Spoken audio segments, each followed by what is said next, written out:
오늘 본문은 솔로몬 통치 이후 그가 다스리는 이스라엘 나라에 어떤 변화가 가져왔는지를 기록해 주고 있습니다. 20절을 보시면 인구가 불어나기를 바닷가에 모래같이 많게 되었다라고 기록해 주고 있죠. 그런데 여러분, 이렇게 인구가 많이 불어났다라는 이 표현이 창세기 13장 16절과 연관해서 생각해 볼 필요가 있는데요. 창세기 13장 16절에 보면 하나님께서 아브라함에게 하신 말씀인데 이렇게 기록이 되어 있습니다.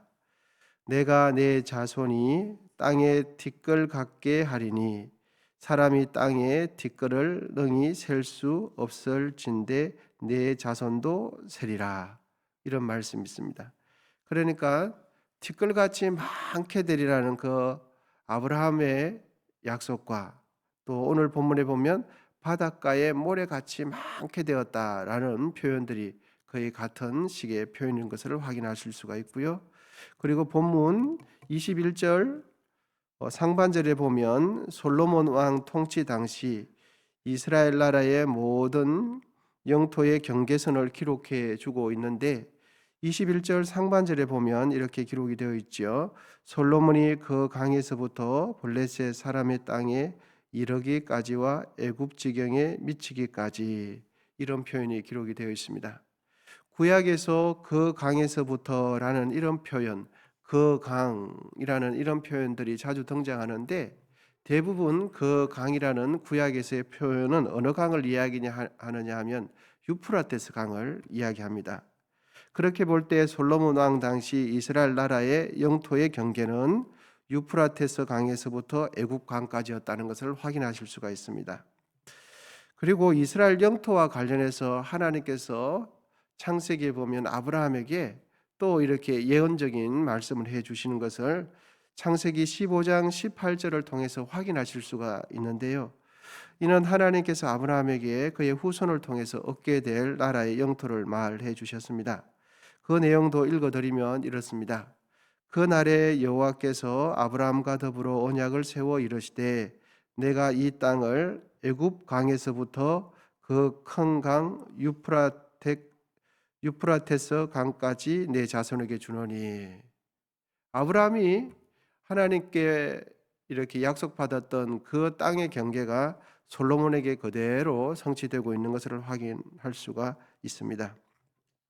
그리고 오늘 본문을 보시면 22절과 23절에 보면 솔로몬의 하루 식단과 식사량이 기록해 주고 있습니다. 여러분 22절과 23절 우리 같이 한번 보시면 좋겠습니다. 어느 만큼 많이 먹었는지 식단이 어땠는지 22절과 23절 우리 함께 읽어보시겠습니다. 시작. 솔로몬의 하루의 음식물은 가는 밀가루가 30포르요 붉은 밀가루가 60포르요 살찐 소가 10마리요 초장의 소가 20마리요 양이 100마리며 그 외에 수사슴과 노루와 암사슴과 살찐 새들이었더라. 아멘. 솔로몬이 하루에 먹은 양을 바라보면 참 정말 어마어마하게 먹었습니다. 소가 10마리 먹었답니다. 그리고 초장에 소가 20마리, 양이 120마리 하루에 먹은 양입니다, 여러분. 그리고 그 외에 사슴, 노루, 암사슴, 살찐 새들 엄청나게 먹었죠. 그런데 여러분 22절과 23절의 내용을 아시는 대로 솔로몬이 혼자가 먹을 수 있는 양이 아닙니다. 그래서 이것은 솔로몬 혼자 다 먹었다라기보다는 솔로몬 왕의 그늘 밑에서 함께 일하던 사람들의 식사, 함께 일하던 사람들까지 다 포함해서 식사량을 기록해 주고 있는 것을 알 수가 있습니다. 여러분 솔로몬이 식사를 할 때에 그의 그늘 밑에서 식사하는 사람이 많았다는 것은 무엇을 이야기해 줍니까? 그의 왕권과 그의 통치 능력이 많은 사람들에게 큰 그늘이 되어지고 그 영향력이 대단했다는 것을 말해주는 것이죠. 그리고 또 오늘 본문을 보시면 25절의 하반절에 보면 이런 표현이 기록되어 있습니다. 포도나무 아래와 무화과 나무 아래서 어떻게 살았습니까? 평안히 살았더라라고 기록해 주고 있습니다. 포도나무, 무화과 나무 아래서 살았다는 이 표현은 이스라엘 백성들에게 있어서 풍요와 번영, 그 다음에 평화 가운데에 태평 성대를 누리며 살았다라는 표현들입니다. 그러니까 지금 쭉 제가 설명해 드리는 내용은 솔로몬 통치 이후에 나라가 어떻게 바뀌어졌고 어떤 형태의 삶을 백성들이 살았는가를 제가 쭉 지금 말씀해 드리고 있는 것입니다. 더 확연하게 아실 수 있는 것은 솔로몬 왕은 주인 나라로부터 조공을 받는 나라가 되었습니다. 눈치를 보며 조공을 바치는 나라가 아니라 솔로몬이 그 나라의 정권을 잡고 나라를 통치할 때는 솔로몬에게 주위 나라들이 전부 다 조공을 바쳐 것을 확인하실 수가 있습니다. 여러분 본문 21절인데 우리 다 같이 한번 읽어 보시겠습니다. 본문 21절입니다. 시작. 솔로몬이 그 강에서부터 블레셋 사람의 땅에 이르기까지와 애굽 지경에 미치기까지의 모든 나라를 다스리며 솔로몬이 사는 동안에 그 나라들이 조공을 바쳐 섬겼더라. 아멘. 솔로몬에서 블레셋부터 애굽 지경에 이르기까지 전부 다 솔로몬에게 조공을 갖다 바쳤다 하는 기록이 있습니다.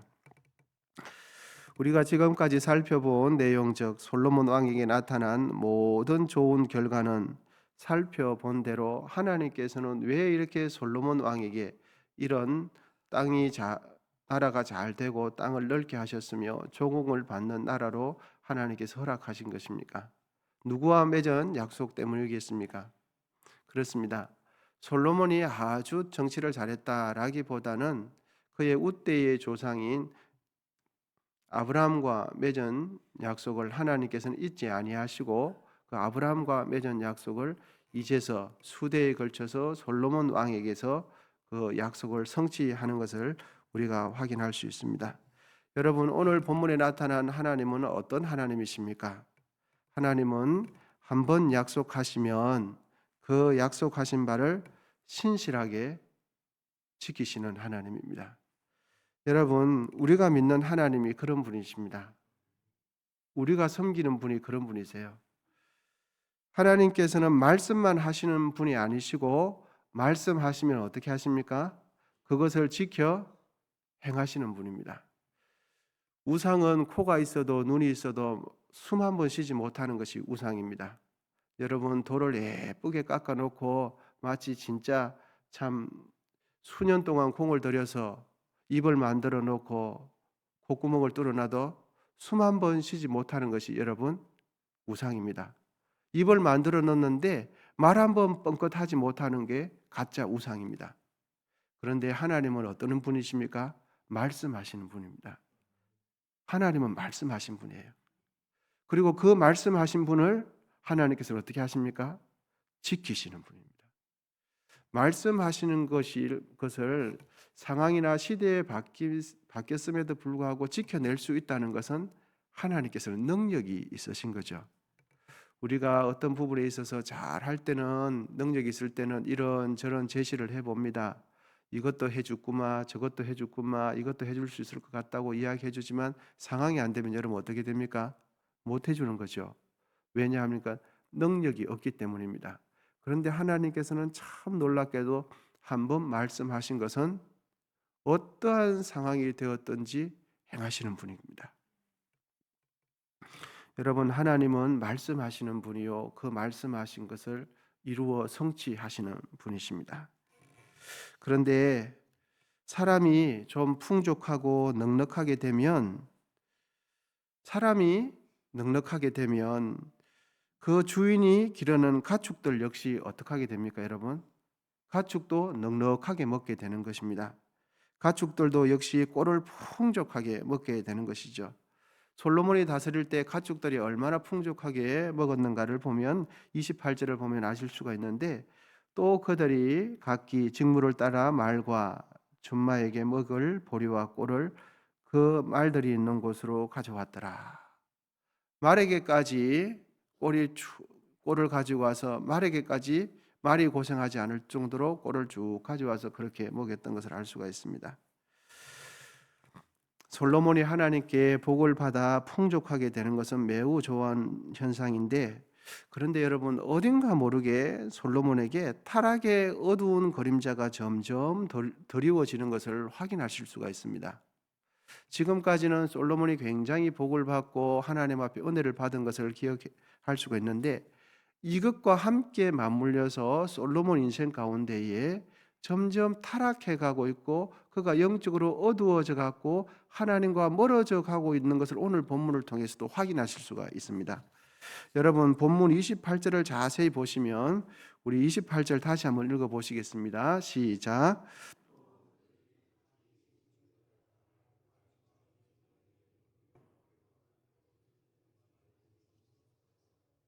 아멘. 28절에 자세히 보시면 말과 준마라는 표현이 있지요. 준마는 어떤 말이냐 하니까 잘 달리는 말을 준마라 그럽니다. 잘 달리는 말이 언제 필요할까요, 여러분? 평안할 때 필요하겠습니까? 아니면 전쟁이 날 때 필요하겠습니까? 그렇죠. 그리고 26절을 또 보시면 솔로몬의 병거의 말 외양간이 4만이요 마병이 12,000명이며, 이 표현만 보면 솔로몬의 마음이 어떤지를 확인하실 수가 없는데, 신명기 17장 16절에서 17절을 보시면 솔로몬이 점점 하나님과 멀어지고 하나님을 의지하지 않고 멀어지고 있다는 것을 확인하실 수가 있는데요. 그 내용에 보면 신명기 17장 16절에서 17절을 보면 이스라엘 왕이 왕자에 앉게 되어지면 해서는 안 돼. 많이 가지지 말아야 할 세 가지를 하나님께서 딱 집어 주셨습니다. 첫째로는 병마를 많이 가지지 말라고 기록해 주셨습니다. 그 다음에 아내를 많이 가지지 말라고, 그 다음에 은금을 많이 쌓아두지 말라고 하나님께서 딱 말씀해 주셨습니다. 가장 첫 번째가 뭡니까, 여러분? 병마예요. 전쟁을 위해서 좋은 말, 준마, 병마를 쌓아두지 말라고 하나님께서 말씀하셨습니다. 왜냐하면 하나님은 이스라엘 왕이 누구를 의지하기를 원하십니까? 하나님을 의지하기를 원하십니다. 그런데 전쟁할 말을 많이 군사력을 준비해두면 하나님을 의지하지 않고 무엇을 의지하겠습니까? 자기가 준비한 준마와 병거들을 의지하기 시작하거든요. 그런데 오늘 본문에 보면 이스라엘 솔로몬 왕이 점점 준마를 준비하기 시작해요. 그리고 싸움에 나갈 병마들을 준비하기 시작하고 병사들이 등장하기를 시작합니다. 고대의 전쟁에서 한 나라의 군대의 규모를 병거와 마병의 숫자로 표기된다는 점을 고려한다면 병마의 수는 곧 그 나라의 국방력, 군사력을 상징해 주는 것입니다. 그럼 하나님께서는 이스라엘 왕들에게 왜 전쟁에 필요한 말을 많이 두지 말라고 말씀하셨는가? 그것은 자신의 군사력을 의지하지 말고 하나님을 의지하면서 하나님께서 맡기신 나라를 다스릴 것을 원했던 것입니다. 병거는 전쟁에 쓰이는 수레이고 마병은 말을 타고 싸움을 잘하는 훈련된 병사가 마병입니다. 솔로몬 왕은 하나님께서 태평성대를 이루는 중에 그는 점점 어느 한쪽 측면에서는 어떤 현상이 벌어지고 있습니까? 은근히 자신을 위해 전쟁이 나면 승리할 수 있도록 군사력을 모으고 또 모으고 있었던 것을 확인하실 수가 있습니다. 국방력을 보강하고 있었던 것을 확인하실 수 있습니다. 여러분, 이제 생각 한번 해보시면 좋겠습니다. 솔로몬 왕의 영적 상태는 어떤 것 같습니까? 솔로몬 왕의 영적 상태는 이제 제가 설명드린 이 상태에서 어떤 상태인 것 같습니까? 점점 녹색에서 주황색 등으로 점점 바뀌어져 가고 있습니다. 그리고 좀 지나면 주황색에서 점점 빨간색이 점점 되어져 갑니다. 그런데 외적으로는 나라가 잘 됩니다. 그리고 영토가 넓어집니다. 얼마나 부하게 되냐 했더니 자기가 먹이는 가축까지 다른 12지방 간정이 가져와서 가축까지 먹이는 그런 풍성함이 됩니다. 그리고 하루 식사량 우리 살펴보았죠. 얼마나 많은 식사량을 먹습니까? 그러니까 그의 영향력은 수많은 사람들에게 뻗쳐나가고 있었는데, 한편으로 하나님의 시각으로 점점 보면 솔로몬의 영적 상태는 녹색에서 점점 주황색으로 바뀌어가고 있는 것을 확인하실 수가 있습니다. 여러분, 힘이 풍족하게 되면 될수록 사람은 자연스럽게 하나님 앞에 나태해져 가는 것 같습니다. 평안하다, 감사하다, 감사하다, 하나님께 감사하다, 감사하다라고 하면서 정말 하나님을 의지하는지, 정말 감사한 것만 누리는지 우리 자신을 돌아볼 필요가 있겠습니다. 여러분, 하나님께서 나에게 복을 주시고 나를 형통하게 해주시고 나를 풍족하게 하게 하면 할수록 우리는 하나님 앞에서 어떤 모습으로 서야 할까요? 어떤 모습으로 서는 것이 하나님께서 우리에게 복을 주신 것을 후회하지 않겠습니까? 그렇죠. 여러분, 요즘 하시는 일이 좀 어떠십니까? 마음이 기쁘고 즐겁고 또 풍족하시고, 그렇다면 그 풍족함이 누구로부터 온 겁니까? 그럼 우리는 나에게 이런 복을 주신 하나님 앞에서 어떻게 해야 하겠습니까? 기도하겠습니다. 하나님 아버지, 감사합니다. 오늘도 새날 허락해 주시고 눈을 뜨게 해 주시고 심장이 뛰게 해 주셔서 감사합니다. 아버지 하나님, 모든 영광 하나님 받아주시고, 아버지 하나님, 하얀 도화지 같은 이 하루에 하나님과 동행하면서 한 줄 한 줄 새날을 써갈 수 있도록 주님 은혜 베풀어 주시옵소서. 아버지 하나님, 믿음으로 정성껏 드린 손길 위에 함께 하시고 언성에 속한 모든 권속들과 가정과 사업장이 잘 되는 복을 허락해 주시고, 이 나라 민족도 주를 더 의지하는 민족이 되게 해 주옵소서. 오늘도 우리 주님 보실 때에 하나님께서 기뻐하는 삶을 살아갈 수 있도록 성령님 붙들어 주시옵소서. 우리의 시선이 주님께 고정되기를 원합니다. 우리의 마음이 성령께 붙들리기를 원합니다. 성령 하나님이여, 우리를 붙들어 주시고 함께 해 주시고 하나님께로 우리의 마음을 인도해 주시옵소서. 이제는 우리 주 예수 그리스도의 은혜와 하나님 아버지의 다함없는 사랑과 성령의 교통하심이, 하나님께서 주신 은혜와 복을 받은 후에도 영적 태만과 교만을 멀리하고 변함없이 하나님을 신실하게 섬기기로 다짐하는 우리 모두 위에, 이 한 날 위에 이제로부터 영원히 함께 하시기를 간절히 축원하옵나이다. 아멘.